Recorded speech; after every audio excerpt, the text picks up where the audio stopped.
చిత్రోదకు స్వాగతం మిత్రులారా. ఈరోజు వాయిదాలోనండి మన సంస్కృతిలో భాగం చేసేస్తున్నారు కదా ఈ కరప్షన్ అనేదాన్ని, లంచాలు తీసుకోవడం ఇవ్వడం అనేదాన్ని. ఈ గృహహింస కేసుల్లో లేకపోతే భార్యాభర్తల మధ్య జరిగిన గొడవల్లో పోలీస్ స్టేషన్కి కానీ కోర్టుకు కానీ వెళ్లాల్సి వచ్చినప్పుడు అక్కడ ఈ లంచం పేరుతో కాల్చుకుని తినేస్తారు కొంతమంది. మొన్న మధ్యనండి ఇప్పుడు అవి చూద్దాం, ఒకటి రెండు కేసెస్ చూసి తర్వాత అసలు అలాంటి పరిస్థితుల్లో మనం ఎలా డీల్ చేయాలో కూడా నేర్చుకుందాం. మొన్న మధ్యన ఒక ఆవిడ తన భర్త మీద కేసు ఫైల్ చేయడానికి పోలీస్ స్టేషన్కి వెళ్తే కంప్లైంట్ తీసుకోవడం లేదు వాళ్ళు, బికాజ్ ఆ భర్త ఇన్ఫ్లుయెన్స్ చేస్తున్నాడు అక్కడ. సో ఆవిడ ఎస్పీ ఆఫీస్కి వెళ్ళారు. ఎస్పీ ఆఫీస్ నుంచి ఫోన్ వచ్చినప్పుడు చచ్చినట్టు కంప్లైంట్ తీసుకున్నారు. కంప్లైంట్ అయితే తీసుకున్నారు, ఎఫ్ఐఆర్ చేశారు, కానీ ఆవిడనే బెదిరిస్తున్నారు, నువ్వు సెటిల్ చేసుకో, అంత ఇస్తాడు, అంతకు మించి ఇవ్వడని చెప్పి.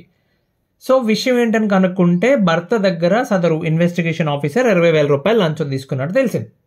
ఆవిడ మళ్ళీ ఎస్పీ ఆఫీస్కి వెళ్ళి కంప్లైంట్ చేస్తే ఎంక్వైరీ పెడితే అది నిజమే అని చెప్పి తేలింది. అతను విఆర్కి పంపించారు ఆ పోలీస్ ఆఫీసర్ని.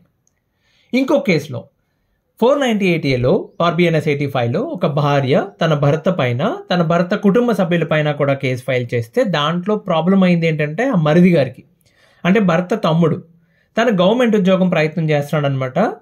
దానివల్ల తప్పించుకోవడం, ఈ తలకాయ నొప్పులు ఎందుకు, బ్యాక్గ్రౌండ్ చెక్ ఇవన్నీ ఇబ్బంది కదా అని చెప్పి పోలీస్ వాళ్ళతో మాట్లాడితే ఒక ఆఫీసర్ ఏం చెప్పారంటే, బాబు ఒక 50,000 తీసుకొచ్చి ఇచ్చే నీ పేరు తీసేస్తా అని చెప్పారు. మన యథావిధిగా 50,000 పట్టుకెళ్ళి ఇచ్చాడు. ఇన్వెస్టిగేషన్ అయిపోయిన తర్వాత నోటీస్ పంపించారు, నువ్వు కోర్టుకు రావాలని చెప్పి. అదేంటి పేరు తీసేస్తా అన్నారు కదా, ఛార్జ్ షీట్లో పేరు ఉండదన్నారు కదా అంటే, ఏమో ఇన్వెస్టిగేషన్లో వాళ్ళ దగ్గర సాక్షులు ఉన్నారని ఏదో కారణం చెప్పారు. అతను ఏం చేశాడు, పై ఆఫీస్కి పోయి సేమ్ మళ్ళీ ఎస్పీ ఆఫీస్కి పోయి కూర్చున్నాడు, నా దగ్గర ఈయన 50,000 రూపాయలు లంచం తీసుకున్నాడని. మళ్ళీ ఇన్వెస్టిగేషన్ చేస్తే నిజమని తేలింది, అక్కడ అతను సస్పెండ్ చేశారు. ఏమంటే ఇది పేపర్లో వచ్చింది, నేను కొత్తగా బయటకు చెప్తుంది కదా, పేపర్లో వచ్చింది న్యూసే చెప్తున్నా. కాదేది కవితకి అనర్హం అన్నట్టు ఎవరి దగ్గరైనా ఏదైనా సరే ఎంతైనా సరే తీసుకుంటామంటే ఎలా అండి? ఇవన్నీ చాలా చిన్న విషయాలండి, మీకు తెలిసే ఉంటుంది రియల్గా బయట ఏం జరుగుతుందని చెప్పి. ఆ మధ్యన ఒక సీనియర్ ఐపీఎస్ ఆఫీసర్ ఇంటర్వ్యూ చూశాను నేను. ఆయన అంటారు, ఒక ప్రాంతంలో చూశారట, ఆయన షాక్ అయిపోయారు. ఏంటి అంటే ఒక లెవెల్లో ఉన్న ఆఫీసర్స్ వాళ్ళ కింద ఉన్న ఆఫీసర్స్కి పెట్టిన రూల్ ఏంటి, మీరు మంత్లీ మాకు ఇంత కలెక్ట్ చేసి ఇవ్వాలి. టార్గెట్స్ పెడుతున్నారు, ఒక సేల్స్ ఏజెంట్స్కి, ఇన్సూరెన్స్ వాళ్ళకి టార్గెట్, ప్రోడక్ట్ అసోసియేట్స్కి టార్గెట్ పెట్టినట్టు ఆ కింద ఆఫీసర్ వారికి టార్గెట్ పెడుతున్నారు. పైగా ఆప్షన్స్ ఇస్తున్నారంట, మంత్లీ సబ్స్క్రిప్షన్ తీసుకుంటారా, కేస్ బై కేస్ ఇస్తారా నాకు, అంటే నెల ఇంత అమౌంట్ అని చెప్పి ఇచ్చేస్తారా, దానికి మించి ఎంత సంపాదించుకుంటే అంత మీది, లేదు కేసు తీవ్రతను బట్టి కేసుకి ఇంత అని చెప్పి మాకు ఇస్తారా, మీదే ఆప్షన్, మీదే, మీరు ఏదైనా చూస్ చేసుకోవచ్చు. అంటే మనకి ట్యాక్స్లో ITR 1 ఓల్డ్ న్యూ అని చెప్పి ఉన్నాయి కదనమాట, అట్లా అనమాట. ఏమీ పద్ధతులు సార్. సో ఇలా టార్గెట్లు పెట్టారు, ఆయన చెప్తున్నారు ఓపెన్గా. ఊరి నాయన అనిపించింది. ఓపెన్గా ఇంత అని మనం మాట్లాడలేమండి, ఇంత డబ్బులు వీళ్ళకి ఇవ్వాలి ఇలా మాట్లాడితే నాకు తలకే నొప్పి, లేని పొంత తలకే నొప్పి. కానీ ఒక కింద లెవెల్లో, గ్రౌండ్ లెవెల్లో ఉన్న ఫోర్స్ నుంచి నెక్స్ట్ లెవెల్ వీళ్ళ వరకు ప్రతి ఒక్కరికి మినిమం ఇంత అని చెప్పి రూల్స్ ఉన్నాయండి. ఓకే, నాకు కూడా అందులోకి ఆ చక్రవ్యూహంలోకి వెళ్ళిన తర్వాత అర్థమైంది. ఫర్ ఎగ్జాంపుల్ ఒక లెవెల్లో 10,000 రూపాయలు మినిమం, 10,000 కంటే తక్కువ వస్తే డబ్బుల కింద లెక్క, తమలపాకులు అన్నట్టు అనుకుంటారు మరి అవి నాకు తెలియదు, డబ్బులు కాదనుకుంటా వాళ్ళకి. 10,000 ఊరుకోండి సార్, 10,000 కూడా లేకుండా అది ఇలా మాట్లాడతారు. ఇది కామన్ అన్నట్టు. మన దగ్గర ఒక ప్రముఖ పొలిటీషియన్ ఉన్నాడండి. ఆ పొలిటీషియన్ అంటే నేను దీనికి సంబంధం లేని విషయం చెప్తున్నా, దాన్ని జనరలైజ్ చేశాడు, లంచం తీసుకోవడం అనేది జనరలైజ్ చేశాడు. ఆయన రాకముందు ఎంత పద్ధతిగా, అంటే సిస్టమ్ అంతా అద్భుతంగా ఉందని నేను చెప్పట్లేదు, కానీ కనీసం అకౌంటబిలిటీ ఉండేది. ఎక్కడో పేపర్ లీక్ అయితే విద్యాశాఖ మంత్రి రిజైన్ చేసేవాడు అప్పటి వరకు, ఇంకేదో జరిగితే ఆ కన్సర్న్ మినిస్టర్ తీసేసేవారు ముందు అర్జెంటుగా. ఒక డిపార్ట్మెంట్లో ఏదైనా జరిగితే ఆ డిపార్ట్మెంట్లో హెడ్ పక్కకు తప్పుకునేవాళ్ళు, లేకపోతే కన్సర్న్ ఆఫీసర్ ఇమీడియట్గా పక్కకు తప్పించేవారు. తర్వాత ఈయన వచ్చిన తర్వాత పెద్ద దాన్ని ఏంటంటారు, శ్రీకాకుళం మారుమూల ప్రాంతాల్లో దొరుకుతుంది పెద్ద పెద్ద తాచుపాములు. ఆ తాచుపాము బట్టలేసి తిరిగినట్టు అనిపిస్తుంది నాకు అతను చూస్తుంటే. అతను వచ్చిన తర్వాత లంచం మాత్రం సార్, పొలిటీషియన్ అయ్యండి భలేవారు సార్, మీరు 100 కోట్లు నాకు పెద్ద విషయం ఉంది సార్, పోలీస్ ఆఫీసర్ అయ్యండి 2 లక్షల లంచం తీసుకో, ఇట్లా తయారు చేశాడు సిస్టమ్ని. దిక్కుమాలిన సిస్టమ్ చేసి పాడేశారు. ఇప్పుడు చాలా ఘోరంగా ఉందండి. ఓకే, చాలా దారుణంగా ఏడిపిస్తున్నారండి. ఇప్పుడు నేనే చెప్తా, నా విషయంలో కానిస్టేబుల్ ఉండేవాడండి, అతనికి అమ్మాయి తండ్రి బాగా తెలుసట. ఇక అతను ఏదన్నా కేసు పని మీద హైదరాబాద్ వస్తే, ఏదన్నా వేరే కేసు పని మీద హైదరాబాద్ వస్తే నాకు ఫోన్ చేసి, నేను హైదరాబాద్ హైకోర్టు దగ్గర ఉన్నాను, వచ్చి పికప్ చేసుకో. ఏంది చేసుకునేది? నువ్వేదన్నా నా ఆప్తమిత్రుడువా, ఆపద్బాంధవుడువా, ఏందా పిక్ చేసుకునేది? ఫస్ట్లో నాకు అర్థమయ్యేది కాదండి, ఏంది ఇది ఇట్లాగే ఉంటుందా విషయం, అందరితో ఇదే పరిస్థితి, అందరూ పాపం ఇదే పరిస్థితి. పోలీసులు ఫోన్ చేస్తారు, వెళ్ళాలా మనం, పోని వెళ్ళి బాబు ఏంటా మ్యాటర్ అని అడిగితే ఊరుకుంటాడా? కోటికి వెళ్దాం అంటాడు, షాపింగ్ అంటాడు, బిర్యానీ పెట్టించమంటాడు, రిటర్న్ టికెట్ బుక్ చేయమంటాడు. పోనీ ముందే ఇంత కావాలని అడిగి తీసుకుని తగలడచ్చుగా? లేదు, నీ టైం ఇవ్వాలి, నువ్వు ఆఫీస్కి సెలవు పెట్టాలి, డబ్బులు ఖర్చు పెట్టాలి, మళ్ళీ టెన్షన్. ఏందండి ఇది? దారుణం అండి. పోనీ నిజాయితీగా పనిచేసేవాళ్ళు లేరా అంటే ఉంటారండి, ఎందుకు ఉండరండి? కానీ ఏ డిపార్ట్మెంట్, పోలీస్ డిపార్ట్మెంట్ సంగతి వదిలేండి, ఏ డిపార్ట్మెంట్లో ఉన్నా నిజాయితీగా పనిచేసేవాడు ఎవడన్నా ఉన్నాడు అంటే వాడిని నిజాయితీగా వాళ్ళు పై ఆఫీసర్లో ఉంచరు, ఇటు ప్రజలు కూడా బతకనివ్వరు. ఇప్పుడు ఒక కేసు చూస్తే చాలా విచిత్రమైన విషయం. ఒకళ్ళు వచ్చి కంప్లైంట్ ఇచ్చారండి పోలీస్ ఆఫీసర్కి. ఆయన ఏంటంటే పాపం కొత్త డిపార్ట్మెంట్, కొత్త, నిజాయితీగా ఇన్వెస్టిగేషన్ చేశారు, ఒక్క ఎవిడెన్స్ కూడా లేదు. ఎవిడెన్స్ సంగతి వదిలేండి, కనీసం అనుమానం వచ్చేటట్టు అక్కడ అక్యూజ్డ్ మీద అనుమానం వచ్చేటట్టు కూడా ఎక్కడ లేదు, ఒక్క క్లూ కూడా దొరకలేదు. ఆయన అన్నాడు, ఏమండి ఒక్క క్లూ కూడా దొరకలేదు, కంప్లైంట్ అయితే తీసుకున్నాం, ఎఫ్ఐఆర్ చేసాం, ఛార్జ్షీట్ ఏమైనా ఫైల్ చేయం, మేము నిజాయితీగా ఫైల్ చేయాలి. ఇలా చెప్తూ ఉంటే వాళ్ళు ఏం చేశారు తెలుసా? ఈయన మీద ప్రైవేట్ కంప్లైంట్ కోర్టులో వేశారు. ఏంటి? అవతల వాళ్ళ దగ్గర ఇతను లంచం తీసేసుకుని మేము ఇచ్చిన కంప్లైంట్ సరిగ్గా ఇన్వెస్టిగేట్ చేయలేదని చెప్పి ఆయన మళ్ళీ సపరేట్ అడ్వకేట్ పెట్టుకుని ఆ కేసు ఫైట్ చేశాడు, చచ్చాడు. ఆ కేసు ఫైట్ చేసి చివరిలో తేలింది ఏంటంటే వాళ్ళు నిజంగానే వేరే మనసులో ఏదో కోపం పెట్టుకుని గ్రడ్జ్ పెట్టుకుని తప్పుడు కేసు పెట్టారని చెప్పి ప్రూవ్ అయింది. చివరికి 4-5 పట్టింది. కాకపోతే ఆయన అయిపోయిందా లైఫ్? ఎంత టైం అండి. ఓ పోలీస్ ఆఫీసర్, ఆయన ప్రమోషన్స్లో ఏమీ లేవు అప్పటి వరకు. ఇట్లా ఉంటుంది. ఇప్పుడు కోర్టుకి వెళ్తాం కదా, ప్రతి వాయిదాకు కానిస్టేబుల్ వస్తారు స్టేషన్ నుంచి. అతను అసలు 500 మీకు ఇప్పుడు నెలకొక వాయిదా, సరే 500 పోతే బాగానే తిన్నయ్య పాపాత్ముడు అనుకోవచ్చు. ప్రతి వారం వాయిదాకి వారం 500 అంటే 10 ఏళ్ళ క్రితం 500 పెద్ద నెంబరే కదండి. ఎందుకు ఇవ్వాలి? ఇవ్వడం ఇవ్వకపోవడం తర్వాత విషయం, వాళ్ళు అడగడం ఏంటి? మొహం మీదే అడగటం. అఫ్కోర్స్ కొద్దిగా కోర్టు వ్యవహారాలు ఇవన్నీ వాళ్ళు ఎలా డీల్ చేయాలి విషయం అర్థమైన తర్వాత ట్రీట్మెంట్ మారిపోయింది అనుకోండి, డీల్ చేసే విధానం అది వేరే విషయం. కానీ ఒకసారి ఏం జరిగిందంటే, అవతల వాళ్ళు కావాలని ఇది గొడవ చేస్తూ ఉంటే ఆ కోర్టు ఆవరణలో ఆ సదర్ కానిస్టేబుల్ గారు వచ్చి, ఓయ్ కోర్టులో వీడియో తీస్తావేంటి? అరే యార్, వాళ్ళు వచ్చి గొడవ చేస్తున్నారు, పచ్చి బూతులు మాట్లాడుతున్నారు, అదంతా అక్కడే ఉండి ఎదురుగా చూడడం మానేసి, క్వశ్చన్ చేయడం మానేసి వీడియో తీస్తుంటే తప్పు అంటావేంటి? సరే పదని జడ్జి గారి దగ్గరికి వెళ్ళాను, ఆయనకి చూపిద్దాం వీడియో తీయడం తప్పో కాదో అని చెప్తే అప్పుడు తగ్గారు. దారుణం అండి. నేను మొహమ్మద్ తిట్టేశాను అప్పుడు, ఏమండి ఇలా డబ్బులు దొబ్బేసి వాళ్ళ దగ్గర వీళ్ళ దగ్గర ఇంటికి పట్టుకెళ్తే డబ్బుతో సాల్వ్ చేయలేని ప్రాబ్లమ్స్ వస్తాయండి మీకు. ఇంకా నేను ఏం పీకలేక శాపనార్థం పెట్టినట్టు అనమాట అది. ఒక 10 నెలల తర్వాత కానిస్టేబుల్ మారాడండి, కొత్త ఆయన వచ్చాడు.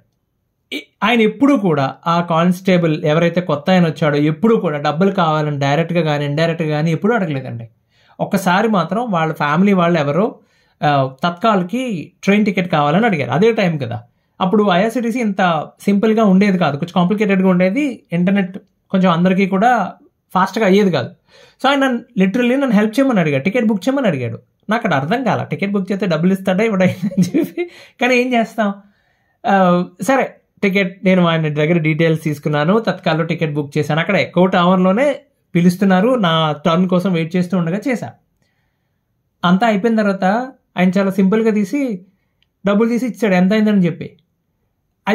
నాకు అర్థం కాల. అంటే బహుశా నేను పెదరాటి సినిమాలో డైలాగ్ అంటే చూడండి, నేను ఎప్పటికీ చూడలేను అనుకున్నది ఒకటి చూశానని చెప్పి పోలీస్ ఆయన నాకు డబ్బులు ఇవ్వడం. చాలా మంచి వ్యక్తి అండి ఆయన. ఓకే, నేను తర్వాత అడిగాను, మీ అబ్బాయి ఏం చేస్తున్నాడు? వాళ్ళ అబ్బాయికి వాళ్ళ మదర్కి వాళ్ళ వైఫ్కి ఇద్దరికి టికెట్ అడిగింది ఆయన. ఏం చేస్తున్నారని మీ అబ్బాయిని అడిగితే గ్రూప్స్ ప్రిపేర్ అవుతున్నాడట ఆయన. మాకు రిజర్వేషన్ ఉండదు కదండి, దేవుడి దేవాళ్ళు ఎలాగోలా కొట్టేస్తారని మా అబ్బాయి అనుకుంటున్నానని కష్టపడుతున్నాను అన్నాడు. అన్న ఏమన్నా మీ కష్టార్జితంతో మీ అబ్బాయిని పెంచుకుంటున్నారు, మీరు ఆయన చదివించుకుంటున్నారు, ఎక్కడ లంచాలు పట్టట్లేదు, మీరు ఖచ్చితంగా విజయం సాధిస్తాడు. ఇప్పటికీ టచ్లో ఉన్నాడండి ఆయన. పండగలు అది ఏమన్నా వస్తే మెసేజ్లు పెడుతుంటాడు, హ్యాపీ దసరా సార్ అది ఇది అని చెప్పి. సో పీపుల్ ఆర్ లైక్ ఉన్నారు డిపార్ట్మెంట్లో, ఇంకా ఉన్నారు, పాపభీతి ఉంది, ఇంకా అందరూ అలా ఉన్నారని నేను చెప్పను. ఓకే, మీ దగ్గర మీ పేరు కేసు నుండి తీసేస్తామని చెప్పి అవతల వాళ్ళతో మాట్లాడి సెటిల్ చేస్తామని చెప్పి చివరికి 41 నోటీస్ ఇవ్వడానికి కానీ, స్టేషన్లో మిమ్మల్ని ఎక్కువసేపు వెయిట్ చేయాల్సిన అవసరం లేకుండా పంపించేస్తామని చెప్పి కానీ ప్రతి దానికి డబ్బులు అడిగే అవకాశం ఉందండి. చూడండి, చిన్న చిన్న మొత్తాలు 1000, 2000, 5000, 10,000 మీ స్తోమతను బట్టి ఎవరు పట్టించుకోరు. కానీ ఎప్పుడైనా పెద్ద మొత్తంలో డబ్బులు డిమాండ్ చేస్తే 50,000 ఇవ్వండి, 70,000 ఇవ్వండి, ₹1,00,000 ఇవ్వండి అని చేస్తే 1కి 10 సార్లు ఆలోచించుకోండి. ఎందుకంటే మీరు చేస్తున్న పని తప్పుడు పని, అది ఇల్లీగల్ పని, దానికి అకౌంట్ ఉండదు. అకౌంట్ లేని దానికి అకౌంటబిలిటీ అస్సలు ఉండదు, ఎవ్వడూ బాధ్యత తీసుకోడు. ఓకే, మీ దగ్గర డబ్బులు తీసుకున్నాక రేపొద్దున ఎప్పుడన్నా మొన్న అది మ్యాటర్ అయింది కదండి, ఏమైందండి ఆ సంగతి అని అడిగితే ఎవడనో ఇప్పుడు చూసినట్లేదు అన్న అనొచ్చు.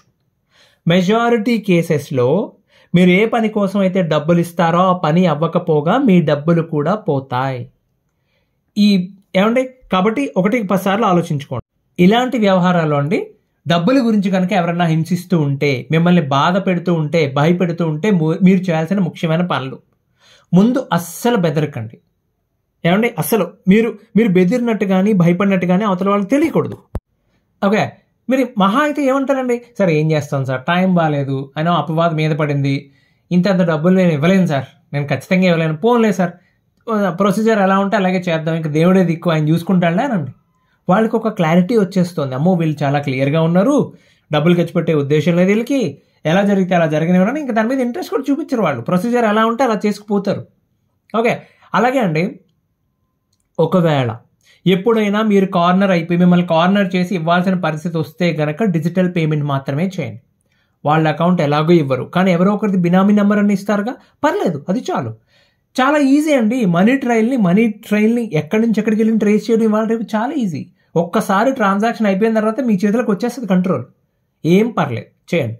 ఓకే, లేదు నాకు క్యాషే కావాలని చెప్పారనుకోండి, చెప్పండి, సింపుల్, తప్పే ఉంది. అంత వాళ్ళ నిస్సిగ్గుగా లంచం అడుగుతున్నప్పుడు మీరు అబద్ధం చెప్పడం తప్పే ఉంది. డెబిట్ కార్డ్ అండి ఏదో ప్రాబ్లం అయింది సార్, బ్లాక్ అయిందండి, దాన్ని ఫిక్స్ చేయమంటే వాడు బ్రాంచ్కి రమ్మంటున్నాడు, ఏదో ఒక సోది చెప్పండి, డిజిటల్ ట్రాన్సాక్షన్ చేయండి. ఓకే, ఆ మూమెంట్లో ఆ టెన్షన్లో మీ దగ్గర నుంచి డబ్బులు వస్తున్నాయని తెలిసి సాయంత్రం బిర్యానీ తినొచ్చన్న ఆనందంలో ఏదో ఒక నెంబర్ ఇస్తారు, దానికి ట్రాన్సాక్షన్ చేయించుకుంటారు వాడు. ఓకే, అంటే ఆ పరిస్థితి లంచం ఇవ్వమని నేను చెప్పట్లా, మిమ్మల్ని కార్నర్ చేస్తే మీ ఫ్యామిలీ ఇరుక్కుపోతే ఏదైనా పరిస్థితుల్లో, ఓకే, ఆ తర్వాత వాళ్ళు ఏం చేయాలో మీకు తెలుసు. ఓకే, ఇప్పుడు మీరు నిజంగా తప్పు చేసి మీకు వ్యతిరేకంగా ఎవిడెన్స్ ఉంటే అది వేరే విషయం, అప్పుడు మీరు అన్నీ మూసుకుని వాళ్ళు చెప్పింది చేయాలి. నేను చెప్పింది అకారణంగా ఫాల్స్ కేసులు ఫేస్ చేస్తున్న వాళ్ళు, అది ఆడైనా మగైనా కానీ, మిమ్మల్ని ఇబ్బంది పెడుతూ ఉంటే మాత్రం వాళ్ళ ముందు అంత ఈజీగా లొంగిపోవడం అనేది అంత కరెక్ట్ కాదు. ఓకే, ఏదో ఒకటండి, వాళ్ళు డబ్బులు అడిగినట్టు కానీ మీరు ఇచ్చినట్టు కానీ ఏదో ఒక ఎవిడెన్స్ సేకరించి పెట్టుకోండి. ఎవిడెన్స్ లేకుండా ఏ విధంగానూ మీరు ఏమీ చేయలేరు. మూడోది అతి ముఖ్యమైనది, ప్రశ్నించడం నేర్చుకోండి. గొడవ పడాల్సిన అవసరం లేదు, చట్టాలు సెక్షన్లో మాట్లాడాల్సిన పని లేదు. జస్ట్ నార్మల్ కేవలం ఒక సాధారణ పౌరుడు ఏమడుగుతాడు, చిన్న చిన్న ప్రశ్నలు. ఓకే, మీరు ఎప్పుడైతే తిరిగి ప్రశ్నలు వేస్తారో వాళ్ళు డిఫెన్స్లో పడతారండి, మీ మీద ప్రెషర్ తగ్గుతుంది, వాళ్ళకి టెన్షన్ ఉంటుంది, ఖచ్చితంగా టెన్షన్ ఉంటుంది. ఇవాళ రేపు ఎలా ఉందని బయట ఎవడు ఏది రికార్డ్ చేస్తాడో తెలియట్లేదు, కాబట్టి అడగండి, ఏమైందండి, నేను ఏం తప్పు చేయలేదు, నాకు ఎందుకండి భయం, అరెస్ట్ చేస్తారు, ఎందుకు చేస్తారు సార్, నేను కమ్యూనికేషన్లో ఉన్నాగా, మీరు రమ్మన్నారు, నేను వస్తా అని చెప్తున్నాను, ఇవాళ కుదరదు నాకు. ఓకే, మీ మీద ఎవరిదైనా ప్రెషర్ ఉందా సార్, సార్ ప్లీజ్ మీరు పోలీసు వాళ్ళు కదా అట్లా చేయకూడదు సార్, మీకు భయం ఏంటి సార్, పర్లేదు మాట్లాడండి, లేకపోతే మీకు భయం ఏంటి మేడం, అవతల పక్కన ఆడవాళ్ళు ఫోన్ చేస్తూ ఉంటే మర్యాదగా మాట్లాడండి, చక్కగా మాట్లాడండి. మీ మాటల్లో భయం కనబడకూడదు, అసహనం అంతకుమించి కనబడకూడదు. ఓకే, అవతల వారి పట్ల గౌరవం ఎట్టి పరిస్థితుల్లో తగ్గకూడదండి. మీకు వాళ్ళు చెప్పేది అర్థం కాకపోతే మళ్ళీ అడగండి, ఊరు ఇంత క్లారిటీగా ఉన్నాడు ఏంట్రా బాబు అని వాళ్ళకే డౌట్ వస్తుంది, ఏదో ఒక మూల ఎందుకు వచ్చిన గొడవలే అని చెప్పి కంట్రోల్ అవుతారు. అలా కాకుండా మీరు కంగారు పడి మీరు ఏదో చేయాలి సార్, మీరే హెల్ప్ చేయాలి సార్, మీరే కాపాడాలి సార్, నంగి వేషాలు వేయకండి, కొంచెం చూడండి సార్ అంటే ఎక్కేస్తారండి. మరి సింపుల్ సార్, ముందు చట్ట ప్రకారం లీగల్గా ప్రొసీజర్ ఫాలో అవుతాం, మన సిస్టమ్ మీద నాకు ఫుల్గా నమ్మకం ఉంది, ఆ మాట ఎప్పుడు చెప్తూ ఉండండి. మీరు నమ్మకం ఉన్నా లేకపోయినా చెప్పండి సార్ మీరు. ఓకే, ఎట్టి పరిస్థితుల్లోని సహనాన్ని కోల్పోవద్దు, కోపం లాంటివి అసలు వద్దు. పోలీసు వాళ్ళతో మాట్లాడేటప్పుడు వాళ్ళ ఈగోని అస్సలు రెచ్చగొట్టద్దు, ఛాలెంజ్ చేయొద్దండి. ఎందుకంటే వాళ్ళు ఏదైనా చేద్దాం అనుకున్నప్పుడు దాని పర్యవసానాలు వాళ్ళు ఆలోచించరు.